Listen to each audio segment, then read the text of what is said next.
టాలీవుడ్ ఇండస్ట్రీలోకి స్వయం కృషితో అడుగుపెట్టిన మన మెగాస్టార్ చిరంజీవి గారు నేడు నెంబర్ 1 హీరో అయ్యారు. నేడు వరుస సినిమాలతో దూసుకెళ్తూ కుర్ర హీరోలకి గట్టి పోటీ ఇస్తున్నారని చెప్పుకోవచ్చు. ఇక ఇదిలా ఉండగా మెగాస్టార్ చిరంజీవి గారు ఇప్పటివరకు తన కెరీర్లో 155 సినిమాలు నటించి మెప్పించారు. ప్రస్తుతం 150 సినిమా అయిన విశ్వంబర సినిమాతో మన ముందుకు రాబోతున్నారు Tollywood senior hero megastar Chiranjeevi గారు.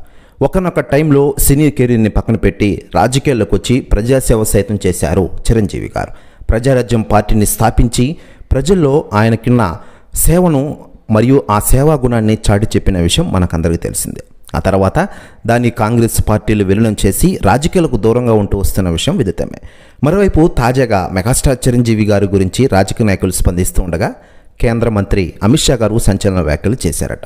ఆయన మాట్లాడుతూ మెగాస్టార్ చిరంజీవి గారు గ్రేట్ పర్సన్, కేవలం హీరోగానే కాకుండా రియల్ లైఫ్లో కూడా హీరోగా మారిపోయారు. ఈరోజు ప్రజలకు సేవలు అందిస్తూ నిజమైన లీడర్గా ఆయన ఉన్నారు. రాబోయే రోజుల్లో రాజకీయాలకు వస్తే చిరంజీవి గారు ప్రజాసేవ మళ్ళీ మొదలు పెట్టాలని నేను కోరుకుంటున్నాను అంటూ సంచలన వ్యాఖ్యలు చేశారట అమిత్ షా గారు. ప్రశ్న వ్యాఖ్యలు వైరల్ అవుతున్నాయి టోటల్ తెలుగు ఇండస్ట్రీలో. మరోవైపు మెగాస్టార్ చిరంజీవి గారు తాను రాజకీయాలకు ఇంకా రానని ఇటీవలే ప్రకటించిన విషయం విదితమే. దీంతో మెగాస్టార్ చిరంజీవి గారు అసలు రాజకీయాల్లోకి వస్తారా, సినిమాల్ని కంటిన్యూ చేస్తారనేది తెలియాల్సి ఉంది. ప్రస్తుతం ఆయన విశ్వంబర సినిమాతో మన ముందుకు రాబోతున్నారు. ఈ సినిమాని ఏడాది జూలైలో రిలీజ్ చేయనున్న విషయం మనకందరికీ